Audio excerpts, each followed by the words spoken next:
चलिए स्टार्ट करते हैं। कल मैंने डाइस पर आपको छोड़ा था, एक बार 2 और 3 डाइस के कंसेप्ट रिवाइज कर लेते हैं और फिर आगे बढ़ते हैं। तो 2 डाइस का मैंने एक चार्ट बनाया था, कुछ लोगों को हो सकता है इसमें कंफ्यूजन रहा हो जो फर्स्ट टाइम पढ़ना है स्पेशली, कि अगर 2 डाइस से रिलेटेड कभी भी कोई क्वेश्चन आए तो 2 डाइस का जो मिनिमम सम होता है वो 2, फिर 3 ऐसे बनाना है आपको, 4 5 6 7 8 9 10 11 और ये सम ऑफ 2 डाइस है जो यहां लिखा है, ये क्या है? सम ऑफ 2 डाइस। फिर इनके फेवरेबल केसेस। अब फेवरेबल केसेस कैसे आते हैं बना के, जैसे 2 कब आएगा? जब 1 1 आएगा। तो 12 कब आएगा? इसलिए आगे और पीछे के आप देखोगे तो केस सेम निकलते हैं। जैसे बताओ 3 कब आएगा? जब 1 2 आएगा। तो ऐसे 11 कब आएगा? जब 6 और 5, या तो ये 2 केसेस हैं तो ये भी 2 केसेस हैं। ये इसलिए ऐसा होता है। तो 1 2 3 4 और 5 और 6, और फिर कम होते हैं 5 4 3 2 1 आउट ऑफ 36। अब डाइस से रिलेटेड कोई क्वेश्चन आएगा तो आपको ऐसा आ सकता है कि 2 dice throw at random, find the probability of getting total of, मान लो मैं बोलूं टोटल ऑफ 10, तो आप बोलेंगे टोटल ऑफ 10 में 3 बाय 36। 10 कब कब मिलेगा बताओ? अब लॉजिक समझना, 10 कब कब मिलेगा? 5 5 4 6 और, तो ये टाइम बच जाता है आपका। अच्छा 2 डाइस में इतनी दिक्कत नहीं है, कहां ज्यादा आती दिक्कत? 3 डाइस में। तो 2 डाइस का तो चार्ट याद है तो भी ना रहे तो भी ज्यादा टाइम का फर्क नहीं पड़ेगा। ओके चलिए, फिर मैंने आपको बताया था 3 डाइस का, वो भी देख लेते हैं। अभिषेक कल फर्स्ट क्लास हुई थी, आज सेकंड क्लास है।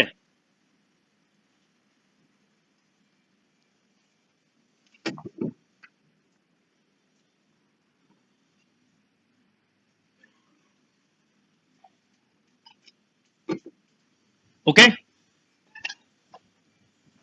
तो अगर 2 डाइस से रिलेटेड कोई भी क्वेश्चन आए, मान लो आपसे बोला जाए टोटल ऑफ 8, टोटल ऑफ 8, तो बताओ 8 के कितने केसेस हैं? 5 5 बाय 36। Is that clear? चलिए अब 3 डाइस का जो बनाया था वो बता देता हूं, आप लिख चुके हैं, एक बार रिवाइज करवाने के लिए करवा रहा हूं। A dice throw at random, sorry, a dice throw 3 times, find the probability of getting a total of, ऐसा पूछेंगे। अब टोटल ऑफ क्या क्या हो सकता है वो बताता हूं। टोटल 3 हो सकता है, तो 3 के पैरेलल आपको भी समझ में आता है क्यों? क्योंकि 3 के केस क्या होंगे बेटा? 1 1 1, तो 18 के भी ये फेवरेबल केसेस हैं। जब मैंने इसको बनाया था, मतलब इसको बनाए हुए हो गए होंगे लगभग 2007 की बात है, जब एक 3 डाइस का क्वेश्चन आ गया था। उस समय मैंने सोचा कि कैसे बनाया जाए, तो ये उस समय का बनाया हुआ है और जब भी मैंने याद किया था। इसलिए मैं आपको एक बात की श्योरिटी दे सकता हूं कि 2007 के पहले कोई टीचर ने नहीं बताया होगा ये, यानी अगर किसी ने बताया होगा तो कब बताया होगा? 2007 के बाद। तो 3 4 दोनों, और 3 डाइस निकालने में तो मुझे कम टाइम लगा था, 2-3 घंटे, पर 4 डाइस में मुझे लगे थे 7-8 घंटे। वो इसलिए नहीं कि कोई गड़बड़ हुई थी, इसलिए कि जब कोई चीज बताई जाए तो उसकी एक्यूरेसी कितनी होना चाहिए?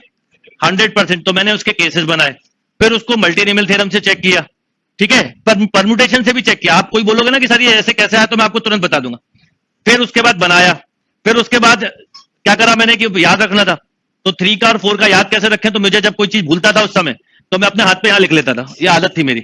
ये गजनी मूवी बहुत बात की है, कई सारी टेक्निक्स मुझे लगता है मेरी सुन के कुछ लोगों ने अपनाई है, बिल्कुल सच बता रहा हूं। तो अभी भी अगर कोई चीज याद रखनी है, यहाँ पे इस हाथ पे नहीं, ये तो धुल जाता है, यहाँ आपने नहाने के बाद लिखा तो अगले दिन तक आपका बना रहेगा। और कई लोग जो 2-3 दिन में नहाते हैं उनके लिए तो 2-3 दिन की प्रॉब्लम खत्म, मुझे तो रोज की आदत है, तो वो आप ध्यान रखो। तो ऐसा लिख लेता था, तो वो देखते देखते याद हो गया, उसके बाद से लेके आज तक जरूरत नहीं पड़ी। और आपको भी मैं यही बोलूंगा कि आप भी पढ़ो ऐसा कि आपको याद रहे। मैं इसलिए हमेशा बोलता हूं आपको ऐसे पढ़ना है कि आप अपने बच्चों को पढ़ा पाए, और उस समय किताबें ना खोलें कि चलो अच्छा बेटा पढ़ाता हूं, थोड़ा बुक देना, देख लिया फिर लगा अरे यार आज बताया तो गड़बड़ हो जाएगी, कल पूछना बेटा, ऐसा ना हो आपके साथ। तो वो जैसे ही पूछने आए, और वो कब पूछेगा? कोई 3rd क्लास में तो पढ़ाओगे नहीं डाइस के क्वेश्चन, यानी जब वो 11th में आए तो आपको काफी लंबा इंतजार करना पड़ेगा। इसलिए ध्यान रखिए, जब तक अपने अड़ोसी पड़ोसी को पढ़ाते रहो, उनके बच्चे भी बड़े हो रहे होंगे तो उनको पकड़ के पढ़ा दिया करो, ठीक है? तो ये समझ में आई बात। फिर 4 के पैरेलल क्या आएगा बेटा? रीजन आपको पता है, 4 कब आएगा? 1 1 2, तो इसके देखो 1 2 1 और बोलो 2 1 1, तो ऐसे ही 17 कब आएगा? 6 6 5 6 5 6 5 6 6। अब आप इसमें पूछोगे सर मैं परम्यूटेशन कैसे लगाता हूं, तो ऐसे 3 ऑब्जेक्ट को अरेंज करना है, फैक्टोरियल 3 2 रिपीट हो रहे हैं, नहीं समझे? तो ऐसे 3 तरीके से क्रॉस चेक करके बनाया था वो चार्ट। तो अब बताओ 5 के पैरेलल बेटा 16, 6 के पैरेलल रीजन समझ में आ गया क्यों क्यों केसेस सेम होते हैं? 7 के पैरेलल 14, 8 के पैरेलल 13, 9 के पैरेलल 12 और 10 के पैरेलल। अब यहां पर लिखिए फेवरेबल केसेस 1, 3, 6, 10, 15, 21, 25, 20 आउट ऑफ 216।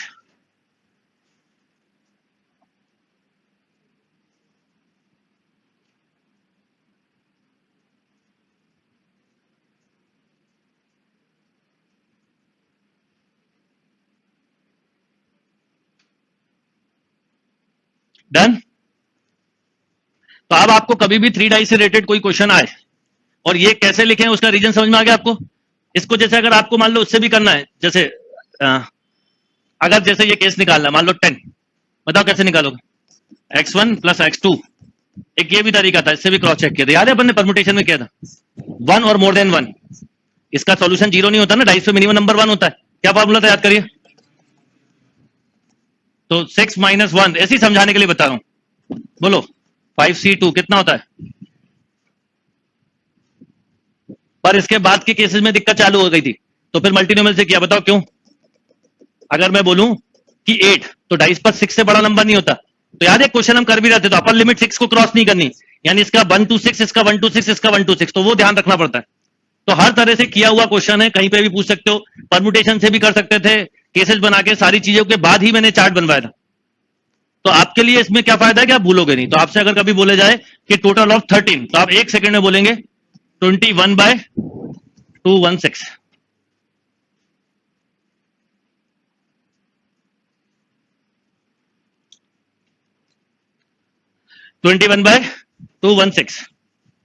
अगर मैं बोलूं टोटल ऑफ 9, बोलो 25/216, राइट? ये इस तरह से आप याद रख सकते हैं। आप क्योंकि ये बताया तो 4 डाइस का ही बताया तो आता नहीं है, एक ही बार आया आज तक 4 डाइस का, उस एक के लिए भी बनाया था। आपको पता हो तो कोई नुकसान नहीं। लिखिए a dice throw 4 times, a dice throw 4 times, find the probability of getting, a dice throw 4 times, find the probability of getting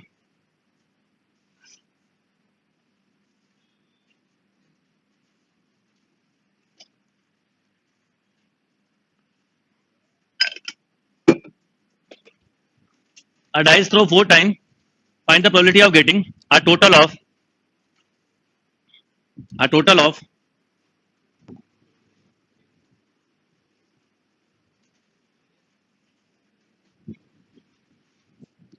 आप कुछ भी पूछ सकते हैं। जैसे एक क्वेश्चन देता हूं फिर करते हैं। टोटल ऑफ 6, इसका आप बताओ बिना चार्ट के, फिर मैं आपको चार्ट लिखवाता हूं। मतलब डाइस के चारों फेसेस का अगर हम सम करें तो कितना आए? 6 आए।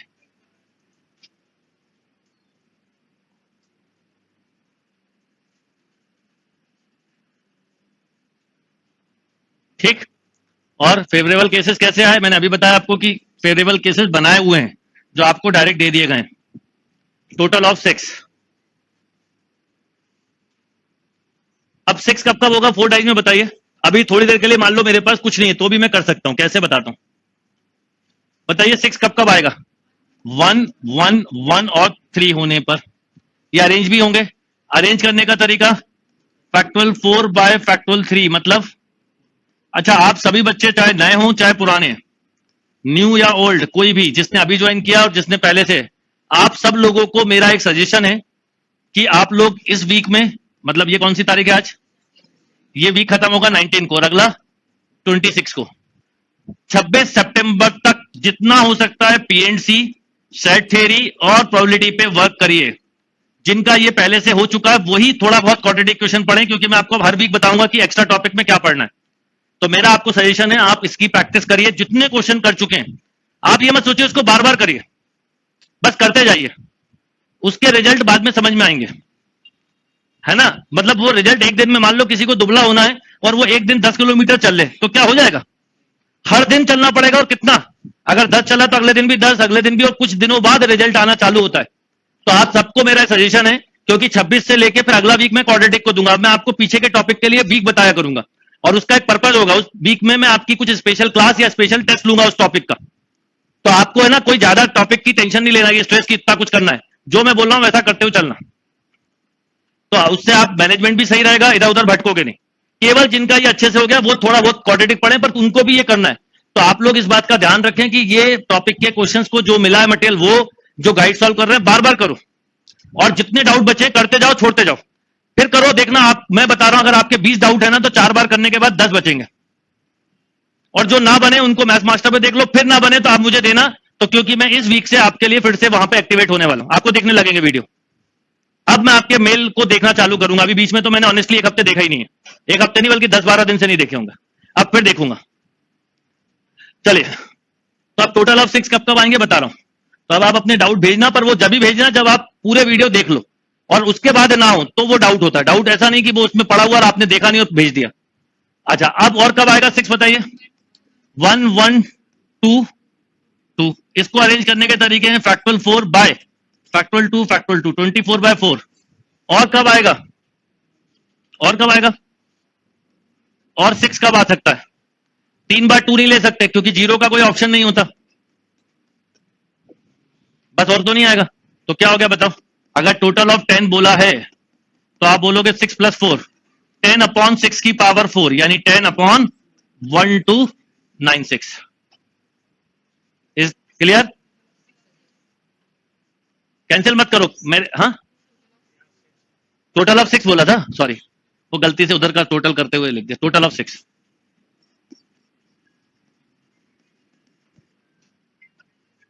Total of 6।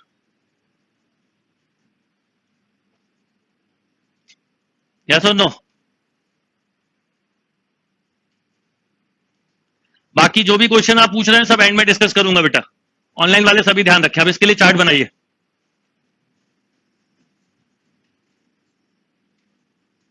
मिनिमम सम बोलो बेटा 4, मैक्सिमम, बस तो अब आपको बाकी तो पता है क्या लिखना है। 5 23, 6 22, 7 21, 8 20, 9 19, 10 18, 11 17, 12 16, 13 15, 14 14 पैरेलल लिख लो सिमेट्री के लिए। बीच में फेवरेबल केसेस 1 4 10 20 35 56 80 104 125 140, नहीं, अच्छा एक नीचे भी ना 147। देखिए यही है कि नहीं, क्योंकि पिछले सीजन में लिखवाया होगा उसका आज लिख रहा हूं। 146 होता है, हाँ मैं भी वही याद कर रहा था। 140 और 146 आउट ऑफ 1296, 146।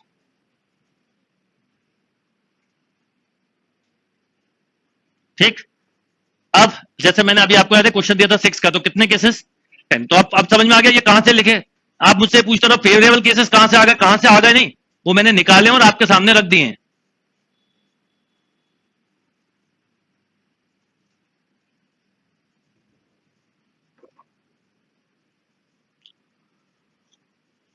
ओके, तो फेवरेबल केसेस निकालने पड़ेंगे, तो आपको मैंने निकाले हुए आपका टाइम बचा दिया कि इसमें से कोई भी फेवरेबल केसेस निकालना, 80 केसेस निकालना कितना टाइम लगेगा खुद सोच लीजिए। नहीं लगेगा। और भूल गए तो अभी तो पता है, ये ना पता हो तो आपके कम ज्यादा हो जाएंगे, या तो कुछ रिपीट हो जाएगा या कहीं कुछ मिस हो जाएगा। डन। तो इसको ध्यान रखिएगा।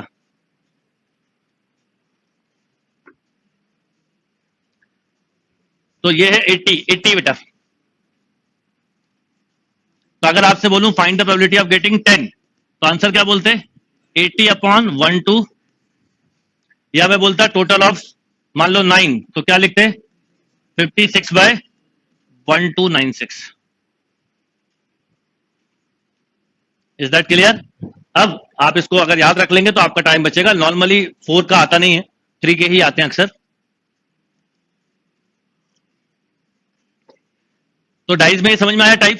ये तो हुआ क्या सम। अब आपके दिमाग में मैंने बोला ना डाइज में 2 क्वेश्चन बनते हैं, क्या क्या, प्रोडक्ट भी बनता है, तो वो भी लिख लो, बहुत इजी होता है। 1-2 क्वेश्चन कर लेते हैं, लिखिए।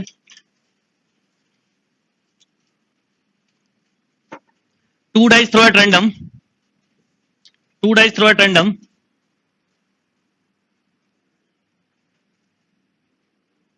2 dice throw at random, find the probability of getting.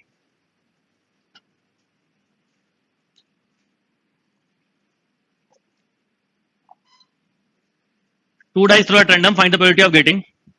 Product of upper faces is. Product of upper faces is.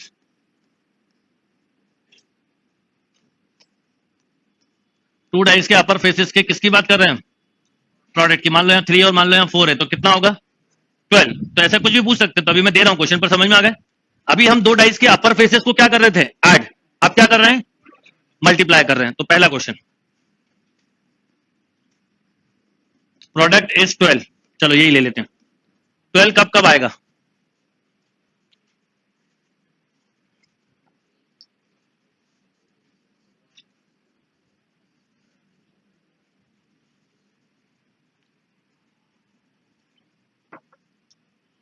अरे 6 की पावर 6 नहीं, वो 6 की पावर 4 है। हाँ, प्रोडक्ट ऑफ 12 कैसे आएगा बताइए? प्रोडक्ट ऑफ 12 कब कब आएगा बता देता हूं। जब एक पे 2 और एक पर 6 आए, या 6 2 आए, या 3 4 आए, और कुछ। ये बड़ा आसान होता है, प्रोडक्ट के केस सबसे इजी होते हैं। तो आंसर बोलो, 4/36।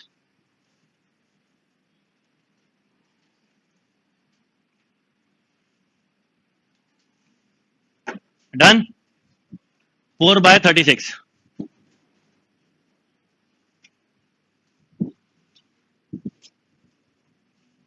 नेक्स्ट, अगला question, product is 6। Product 6।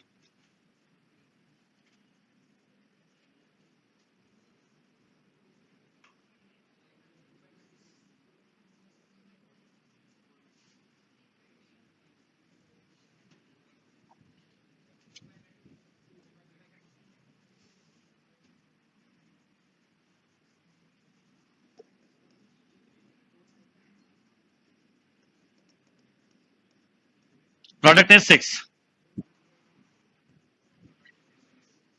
Product 6 कब आएगा पहले बताइए? 2 3 3 2 1 6। बिल्कुल सही। इसका आंसर अक्सर देखना आप, मैं बताता हूं रेंज। Product is 7।